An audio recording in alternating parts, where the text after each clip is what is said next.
kalau bagusnya kan ya Jakarta kita tahu lah sudah berkembang ya, sudah kemajuannya sudah pesat dan kalau pemerintahannya itu kan jadi lebih dekat ya karena Itu harus dikaji ulang juga, Mas. Dikaji ulang nantinya seperti apa gitu. Apakah nantinya masyarakat Kota Depok seperti mengurus surat-surat, perizinan. Ya kalau saya sebagai warga Depok, ya tentu kita ikut aja ya bagaimana baiknya, apapun keputusannya kita ikutin aja sih selain untuk kebaikan Kota Depok. Wali Kota Depok Muhammad Idris mengusulkan kota penyangga ibu kota termasuk wilayahnya Depok bergabung menjadi bagian dari Jakarta Raya. Alasan Idris, permasalahan klasik seperti banjir dan sampah di wilayah Jabodetabek akan bisa diatasi jika berada di bawah satu payung Jakarta Raya. Sementara Badan Kerjasama Daerah yang selama ini berjalan dinilai kurang efektif mengatasi masalah yang ada. Dan ini nggak selesai-selesai gitu. Selalu ya mohon maaf kadang-kadang sampai kepada salah menyalahi gitu. Wah ini banjir karena Depok, Depok bilang banjir karena Bogor, Bogor oh enggak karena memang di hulunya seperti itu. Nah ini bisa selesai menurut saya itu tadi kalau memang disatukan gitu. Disatukan bagaimana? Kan ada BKSP ya. Saya sebagai wali kota Depok yang boleh dikatakan 15 tahun saya ada di pemerintahan. Ya nyatanya nggak selesai-selesai gitu persoalan ini dan cita-cita. Sebelum Wali Kota Muhammad Idris melontarkan gagasan Depok gabung dengan Jakarta, gagasan pengembangan Jakarta Raya sudah muncul sejak Gubernur DKI Jakarta Ali Sadikin pada tahun 70-an. Meski wacana Jakarta Raya sudah lama ada, pengamat tata ruang dan perkotaan Yayat Supriyatna menilai wacana penggabungan Depok atau wilayah penyangga ibu kota lainnya dengan DKI Jakarta bukan hal yang mudah direalisasikan. Wacana penggabungan Depok dengan Jakarta hendaknya dikaji lebih mendalam karena ini banyak aspek yang harus dipertimbangkan. Yang pertama dari sisi kepentingan Jakarta maupun kepentingan Depok. Bagaimanapun Depok tidak boleh menjadi beban baru buat Jakarta, mesti ada sinergi di dalamnya. Penggabungan Depok dengan Jakarta juga harus dilihat dari sisi kepentingan Depok. Apa sih yang diharapkan dari Depok kalau ingin bergabung di Jakarta? Apakah Kepindahan ibu kota negara ke Kalimantan Timur akan berdampak pada status DKI Jakarta di masa datang. Meski nantinya bukan lagi ibu kota negara, DKI Jakarta dan wilayah penyangganya diprediksi akan tetap menjadi sentra ekonomi utama. Tim Liputan Kompas TV. Wakil Gubernur Jawa Barat UU Ruzanul Ulum menilai wilayah Bodebek atau Bogor, Depok, dan Bekasi yang diwacanakan masuk Jakarta Raya merupakan wilayah yang maju dibanding daerah lain di Jawa Barat. Wacana Depok bergabung dalam Jakarta Raya, Wali Kota Depok Muhammad Idris yang mewacanakan.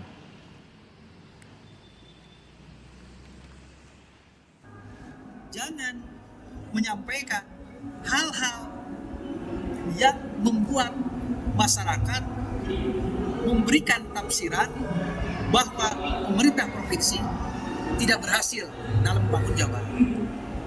Justru malah sebaliknya, harus menguatkan kebersamaan kita antara Pemprov dan Pemkot.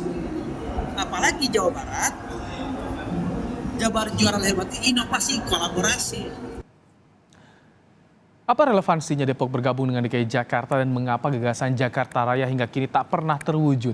Kita akan bahas. Sudah hadir secara daring Wali Kota Depok Muhammad Idris dan pengamat tata ruang dan perkotaan Yayat Supriyatna. Assalamualaikum. Selamat petang Pak Wali, Pak Yayat. Selamat petang semuanya, permisa. Baik. Selamat petang Pak Wali. Baik, Pak Wali. Jadi apa sebetulnya alasan tadi usulan dari Pak Wali Depok gabung ke Jakarta Raya? Apa sih kepentingannya Pak Wali? Apakah hanya soal banjir? Ya, terima kasih. Pertama, sebelum merambat kemana-mana pembicaraan kita, saya mau klarifikasi. Silakan. Ya, klarifikasi yang pertama terima kasih pada media ya. Tadi klarifikasi saya bahwa pembicaraan awal itu adalah saya diundang oleh salah satu stasiun media ya. Dengan bersama jurnalis itu dalam sebuah seminar. Seminarnya itu berjudul Jakarta Masa Depan. Jakarta Masa Depan berangkat dari undang-undang yang sudah diundangkan, artinya sudah disahkan dan akan direalisasi, yaitu tentang masalah undang-undang tentang IKN. Dan IKN sendiri tentunya ini kebijakan ini diambil karena memang kebutuhan dan juga berbagai pakar-pakar sudah selesai lah permasalahan ini. Ya, jadi sudah selesai, kita nggak bahas itu tadi. Jadi pertanyaan adalah bagaimana Jakarta masa depan. Ini yang ditanya oleh dalam seminar tersebut. Ya, saya sampaikan bahwa Jakarta dengan potensi yang ada, dengan pembangunan yang sudah luar biasa dibangun oleh pemerintah provinsi Jakarta, ya jangan sampai adanya IKN pembangunan di Jakarta semakin bahkan bisa melemah gitu. Ini harus terus ditingkatkan.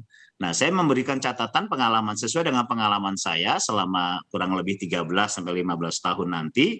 13 tahun lah paling tidak di pemerintah Kota Depok, banyak persoalan-persoalan yang kita bisa kolaborasi. Saya paling banyak belajar ketika menjalankan menghadapi pandemi COVID-19. Di mana keterkaitan kami itu sangat luar biasa sekali.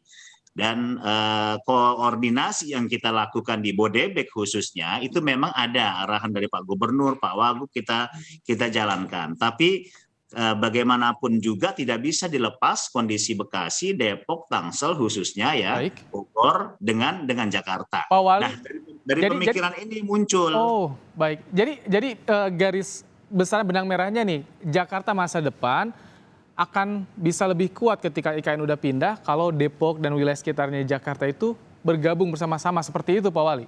Saya tidak berbicara masalah ansih Depok ya. Kalau memang Depok saja dibicarakan masalah ini jadi perkara memang jadi masalah. Ya tadi. Jadi masalah kenapa Bogor, Depok pengen Tangsel, pisah? Tangerang juga ya. Jadi masalah beda. Jadi ini untuk urusan kepentingan negara, kepentingan bangsa, bukan kepentingan Depok. Depok dengan PAD-nya, dengan keluar biasaan SDM-nya, dengan bantuan-bantuan yang luar biasa dari Pak Gubernur, Pak Wagub, itu luar biasa sekali ya untuk Depok. Perhatian kepada provinsi kepada Depok karena di samping di samping ibu kota ini sangat luar biasa kita rasakan, dan sampai tahun-tahun depan juga begitu. Masalah setu, pembangunan masalah setu, pembangunan masalah masalah kali dan sebagainya menjadi kewenangan provinsi tentu khususnya. Jadi nggak ada masalah. Jadi permasalahan bukan permasalahan Depok. Ya, tapi Depok, daerah penyangga ya, daerah penyangga Jakarta. Sekarang, dengan persoalan yang ada Depok sekarang, saya yakin seyakin-yakinnya ya dengan Pak Gubernur, Pak Wagub bergandengan tangan dalam kebersamaan bisa menyelesaikan persoalan-persoalan klasik. Ya, masalah macet, masalah banjir dan sebagainya. Ini persoalan-persoalan bangsa dan negara. Kalau tadi yang soal Jakarta Raya itu, yang tadi Bogor, Depok, Tangerang, Tangsel yang ada dekat dengan Jakarta, jadi akan maju ya kalau misalkan nanti ketika IKN udah pindah seperti itu. Nah, ini kan semuanya gitu. Kebijakan dari pusat, banyak pemerintah. Dulu kan yang seperti yang dikatakan tadi, Pak Ali Sadikin, Pak Sutioso bahkan sudah mewacanakan itu, dan mereka kan orang-orang yang profesional, mereka yang sudah berpengalaman dalam hal pemerintahan. Jadi no problem dong. Kami sebagai bisa dikatakan penerusnya ini juga mempunyai ide yang sama dan semua diputuskan oleh pemerintah. Pak Yat, tanggapannya bagaimana usulan tadi Pak Yat? Ya, isu ini kan sebetulnya isu lama. Dulu ada Greater Jakarta waktu zamannya Pak SBY sebelum ada wacana untuk pindah ibu kota. Greater Jakarta dibangun menggabungkan wilayah Jabodetabek sama wilayah sekitarnya. Terus yang kedua, zaman waktu Gubernur Sutioso, itu kan konsep provinsi megapolitan. Tapi resistensi masih kuat dari Jawa Barat maupun Provinsi Banten. Nah, kalau misalnya ada isu penggabungan, misalnya contoh ya, kalau misalnya ya, ini kalau sisi Depok saja, kalau Depok bergabung, kita kan harus lihat, Jakarta itu adalah kota dengan status provinsi. Artinya kota yang dipimpin oleh gubernur. Wali kotanya itu wali kota administratif. Nah, kalau saya hanya meluruskan, kalau seumpamanya Depok bergabung, otomatis kan status otonomnya akan berubah. Itu kan menjadi persoalan secara hukum ya, menjadi wilayah administratif. Karena isu ini kan juga sama dengan Bekasi. Ketika Bekasi ingin bergabung dengan namanya Jakarta Tenggara. Itu kan merupakan aspirasi. Tapi sebetulnya tanpa digabung pun, tanpa ini, Depok, Bekasi, Bogor, Tangerang Selatan, itu sudah gabung atau sudah menjadi satu kesatuan dalam konteks fungsionalnya.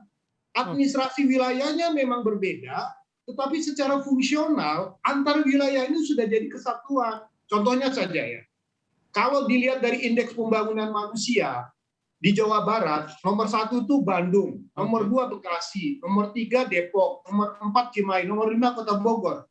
Tingkat kesejahteraan di Depok sama Bekasi cukup tinggi. Jadi sebetulnya Pak Yayat, dengan koordinasi yang selama ini dilakukan itu sudah cukup, tak perlu untuk bergabung ya Pak Yayat? Nah, bukan. Persoalannya di koordinasi ini badan kerjasama pembangunannya lemah. Tidak punya power, tidak punya anggaran. Jadi kalau dalam rapat-rapat di BKSP pun selalu berharap kepada Jakarta. Kita tanya, nah, berharap pada Jakarta, itu kuncinya. Kita. Berharap pada Jakarta, gimana Pak Wali? Apakah soal ini berharap pada Jakarta lepas tangan bagaimana kewajiban masing-masing wilayah? Ya secara apa istilahnya secara visio saja, secara physically saja sudah jelas lah. Ya, PAD DKI berapa? PAD Depok baru 1,2 triliun. PAD-nya ya, APBD-nya itu 3,6 triliun. Ya, DKI sudah berapa? Itu dari sisi physically. Kalau kita hanya melihat dari sudut itu, memang dalam tanda petik orang-orang Jakarta juga merasa diambil dalam kolom petik, kalau memang kita mau egoistis ya, diambil bagiannya untuk pembangunan DKI untuk Depok. Itu mungkin. Tapi kalau saya berpikirnya bukan persoalan egoistis, bukan persoalan Depok. Ini persoalan bangsa dan negara. Dulu kalau nggak salah zaman penjajahan, Jakarta itu mau dijadikan sebagai Amsterdamnya Indonesia. Ya, dan ini kan Amsterdam Indonesia sampai banjir-banjir, kayak saya 11 tahun kebanjiran di Kampung Melayu. Ya, di Kampung Melayu itu. Nah, ini ternyata dari mana? Sumber banjirnya itu dari mana? Ini kan dari tempat-tempat yang lain. Benar, koordinasi itu ada. Secara teoritik memang ada dan bisa dilakukan tadi BKSP. Tetapi secara realitas Bapak, secara realitas itu selalu ada hambatan-hambatan. Saya nggak tahu hambatannya di mana. Ya, bukan hambatan komunikasi. Kalau komunikasi ya luar biasa lah. Kita selalu rapat dengan apa Jabodetabek, ya baik kepala daerahnya maupun dari kepala OPD sebagai delegasi di sana. Dan tahun ini saja kami misalnya mendapat anggaran, suntikan anggaran dari DKI kalau nggak salah hampir 40 miliar. Jadi untuk penuntasan masalah setu. Kalau misalkan digabungkan tadi Jakarta Raya itu bisa menjamin salah satu persoalan yang tadi disinggung pengalaman banjir saya itu seperti bisa selesai. itu, bahwa otonomi dan kewenangan dari Pak Gubernur, ya Pak Gubernur itu bisa menyelesaikan dari hulu sampai hilir permasalahan sungai, dari hulu sampai hilir permasalahan banjir yang ada di sana. Dalam resapan air misalnya yang ada di Kota Depok itu ada 26 setu, itu kurang terurus ya. Kami mendapatkan suntikan dana juga terbatas dari Provinsi Jawa Barat. Sekarang dan sampai tahun sekarang itu ada 3 atau 4 ya yang memang ditata oleh provinsi. Ini terima kasih banyak, ini luar biasa. Kita tanya tapi ya Pak Yayat kewenangan anggarannya ini sangat terbatas sekali. Pak Yayat, satu instruksi gubernur bisa kebayang. Jadi artinya itu bisa memudahkan, bisa lebih mudah mengaturnya Pak Yayat. Belum tentu, karena begini, kita harus ingat, ini ada 2 wajah. Wajah Jawa Barat sama DKI. Kita kan belum tahu tadi respon dari Pak Wagub Jawa Barat. Bahwa Depok, Bekasi, Bogor itu adalah frontage Jawa Barat yang punya sisi kepentingan dengan DKI. Dan tahu bahwa wilayah Depok, Bekasi itu adalah ibaratnya mata airnya buat Provinsi Jawa Barat. Ini Pak Wali sebetulnya curhat juga kepada provinsi. Tolong kami dibantu nih. Sebetulnya ini sudah banyak Pak, sudah banyak dibantu sudah. Artinya tolonglah dibantu dalam konteks begini. Kalau Bekasi, Depok, tetangga sekitarnya itu wilayah metropolitan, tapi saya mengatakan metropolitan setengah hati karena dukungan pembiayaannya terbatas. Masalahnya cukup besar dan bergabung dengan ada wilayah inti yaitu Jakarta. Nah, persoalannya ini ada persoalan bersama. Jadi secara ekosistem dia memangnya harus dilepas batas-batas sekat administratif. Tapi saya mengatakan begini, satu-satunya adalah memang dulu ada undang-undang untuk pengelolaan terpadu Jabodetabek, tapi tidak bisa karena tidak ada desentralisasi fungsional. Jadi otomatis menurut saya sekarang ini ya kalau kita debat pada gabung atau tidak gabung, saya lebih mendorong kepada penguatan kerjasama dengan pendekatan B2B. bisnis to bisnis, maksudnya begini, apa masalah utama yang dihadapi Depok sekarang dengan Jakarta? Kemacetan. Kan sudah ada kerjasama antara badan usaha di sektor transportasi, antara PT Kereta Api, MRT, dan sebagainya, MTTJ. Luas wilayahnya harusnya bisa mengintegrasikan. Coba kita tanya ya ke Pak Wali tadi. Koordinasi kan sempat disinggung, bisnis to bisnis. Ya. Artinya ini bisa diimplementasikan dong Pak Wali, kalau tadi saran-sarannya, tanggapannya ketimbang tadi mengusulkan bergabung di Jakarta Raya, Pak Wali. Ya benar, saya setuju dengan Pak Yayat bahwa saya sebenarnya tidak mempermasalahkan masalah peran-peran dari BKSP ya, yang selama ini. Tapi itu tadi, gitu, realitanya dengan keterbatasan ada hambatan-hambatan otonomi itu sendiri, bahwa kami kewilayahannya adalah DKI dari Jawa Barat. Ya, nah sementara DKI ada kewenangan khusus dari gubernur yang barangkali saya juga nggak tahu tidak bisa direalisasi di Depok, di Bekasi dan sebagainya. Nah sehingga dengan keterbatasan dari anggaran provinsi Jawa Barat pun yang memang mempunyai 27 kabupaten kota dengan 50 juta warga masyarakatnya dibanding dengan DKI hanya 5 kali lipat ya, 5 kali lipat, dan ini menjadi sesuatu hal yang yang sedikit tidak bisa direalisasi karena hibah juga terbatas sekali. Hibah yang diberikan oleh DKI kepada penyangga-penyangga ini sangat terbatas sekali. Pak Wali, terus yang kedua, kalau misalkan dengan kondisi saat ini, hitung-hitungan dampaknya lebih banyak dampak baiknya atau mudorotnya ketika tadi Depok mengusulkan untuk ada Jakarta Raya dengan daerah penyangganya, Pak Wali? Kalau dalam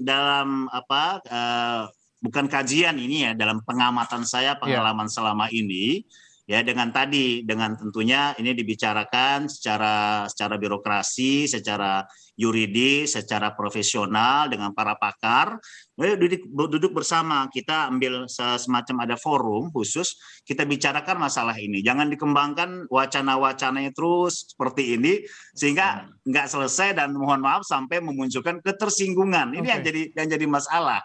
Ya, otonomi daerah ini juga menjadi, mohon maaf, bukan saya ini kan jadi egoistis partai politik juga dong.